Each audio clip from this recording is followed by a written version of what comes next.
So I started with basically building around Robber of the Rich, and I thought, you know, that was it. Four of them, four Robber of the Rich.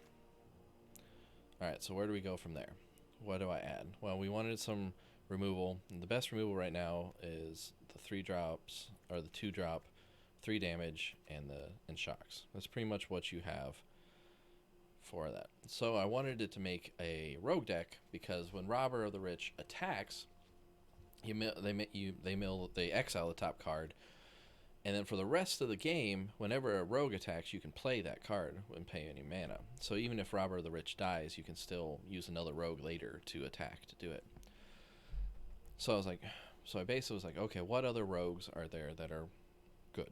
So we'll start the 1 drop spot, which is Thieves of the Guild Enforcer, which is a great card.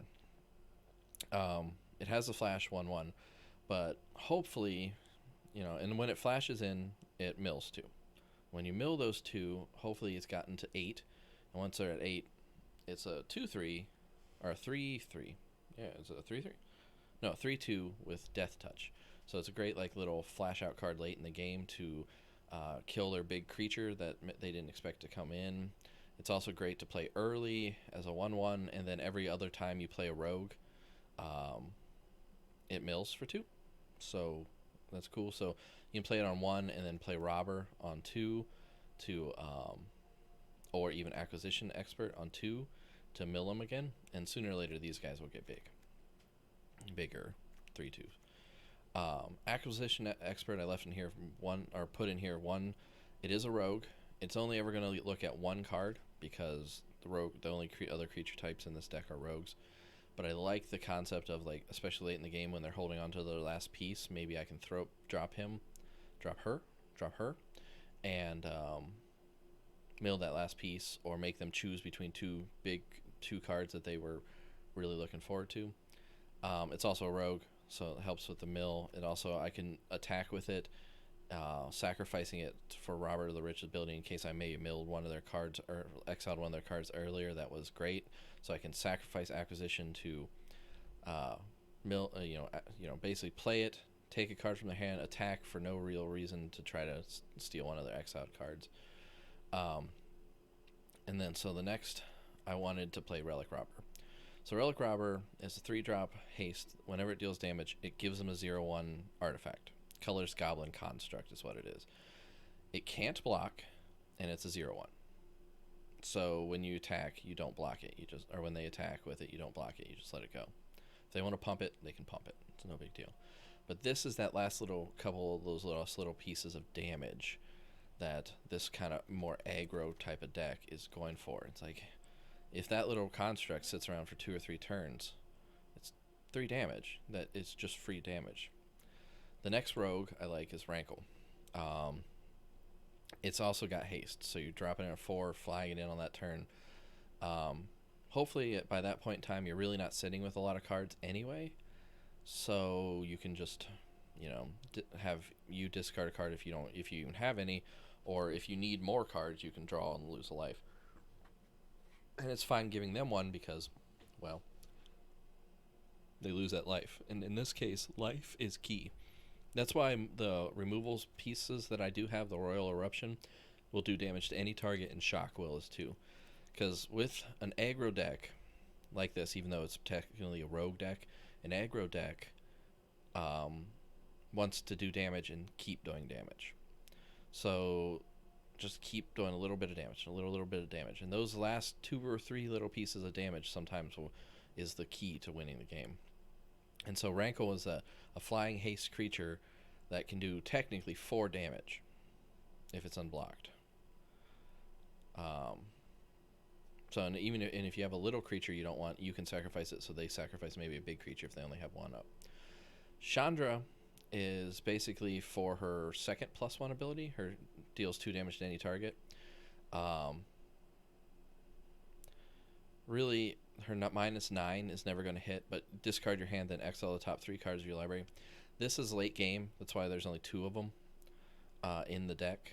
This is a late game. Play it, rebuild your, play it, deal 2 damage, kill something, or play it and rebuild your hand. Well, temporarily rebuild your hand. you exile 3 cards and you can play them. That includes land, it's because it says play, not cast. So, you play it, maybe play your 6th land, maybe play a spell. But if she survives, she's more of a support role in this one. But, if she survives, she helps you out. And then the other key piece, why we're splashing blue, is Zareth. So Zareth is a cool creature. Basically has the old school ninjutsu. There it is, ninjutsu that the older card says. You basically return an unblocked attacking rogue you control to its owner hand, put Zareth in its place. When it deals combat damage to a player, you may put target permanent card from that player's graveyard onto the battlefield under your control. So this is also why I built this, so that they have haste. These creatures have haste. This is the only one that doesn't have haste. Relic Robber, Robber the Rich. You attack, they have haste in. This one's the only one with evasion, rankle. But little creatures, they don't want to attack. This one's evasion is that it's a death touch, and sometimes they don't want to block the death touch because they don't want to trade. But Zareth is basically so later on. This is not because of the blue black rogue deck concentrates on Zareth. That's their main ploy. A lot of their rogues, a lot of the things that they have in place are unblockable. But I can't play Robber of the Rich. And that's really what I wanted to do. I wanted to build a deck around Robber of the Rich. So Zareth was is just that piece to make it just a little bit more splashier. A little bit more, please. Fabled Passage, just so you can get the land you need to get late or early. If you have this on turn 1, you just play it, get the land you need.